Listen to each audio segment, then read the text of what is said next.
folks.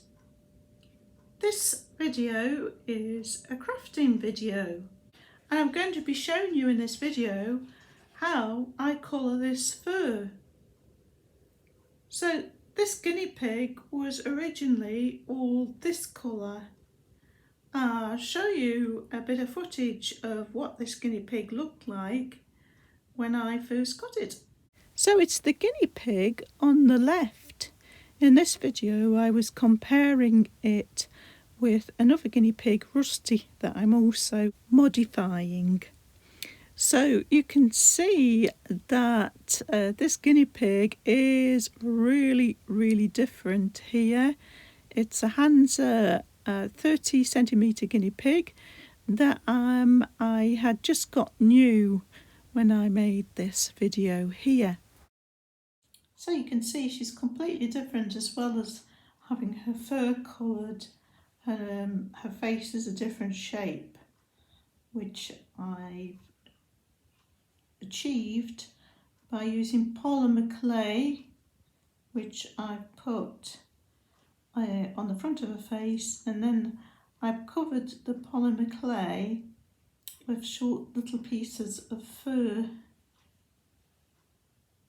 I did the same with this one, Rusty. The latest guinea pig hasn't got any ears yet. I've not made her ears, but I'll be making some out of polymer clay like I did for Rusty. But this video is about colouring the fur. So I've coloured the fur here and here and here. And this is the paint that I've used. It's just cheap acrylic paint.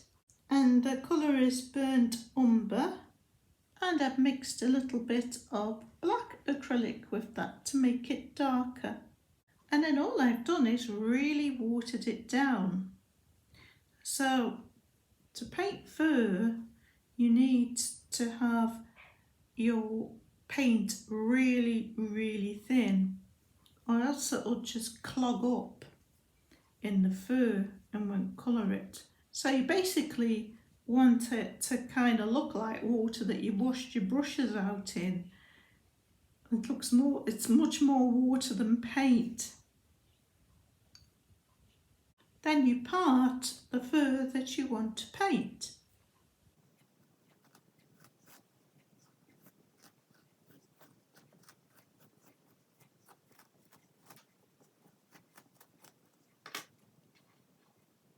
And then you just apply the watered down paint. So you can see little bits here that are not covered yet, right at the bottom, right at the roots.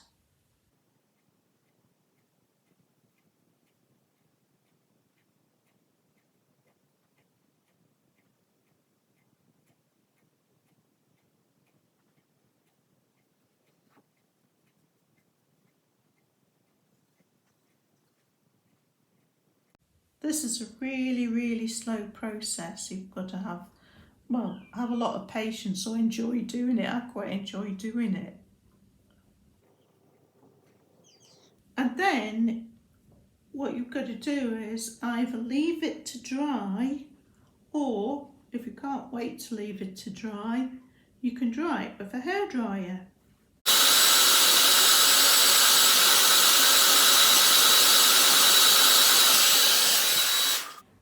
Then you take a narrow tooth comb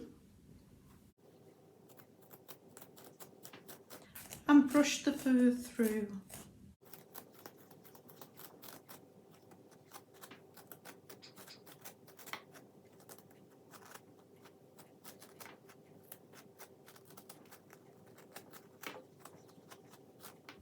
And you basically repeat the process until you're happy with the density of the colour. So I've actually gone through this quite a bit, just combing it back like that, and then applying the paint to any bits that are not covered yet.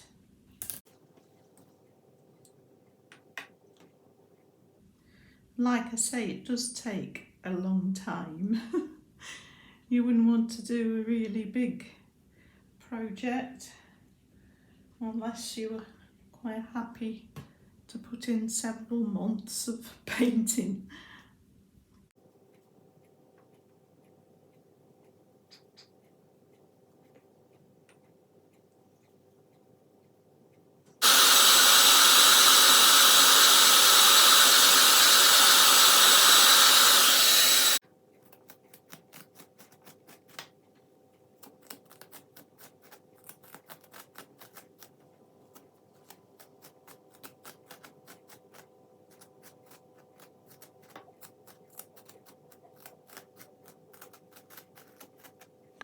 And that's basically it if you want to colour fur. One thing is that it'll only work if you're going darker. As far as I know, I wouldn't be able to lighten this. It's much more difficult to lighten fur than to make it darker. So if you wanted to go for a light colour, really, you would be wanting to start with a cream or a white. But this was the only shade I could get this guinea pig in. So that's why I decided to go for dark brown. I've decided not to make the ears for Chloe, this one's Chloe, until I've actually got some components in her. As you may know, we have been doing a guinea pig project on our rusty guinea pig.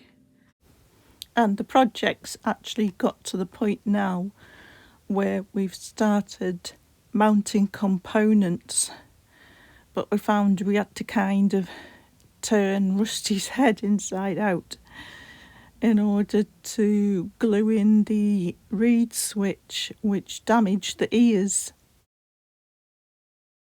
On reflection, it would have been better to mount the reed switch on the back of the polymer clay mouth before sewing and gluing the mouth into Chloe, but it's already in there now, so I thought, well, at least I won't put any ears on Chloe until after that reed switch is mounted, so that at least I'm not going to damage the ears on Chloe.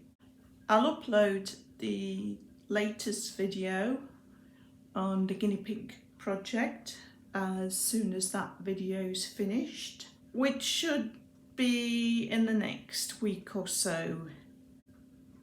But that's it for this crafting video, folks. I hope you enjoyed seeing how I colour fur. And you probably won't see Chloe again until we're actually working on the electronics, which won't be until we've completed our rusty project. But that's it for this video, folks. Thanks for watching as always, and see you next time.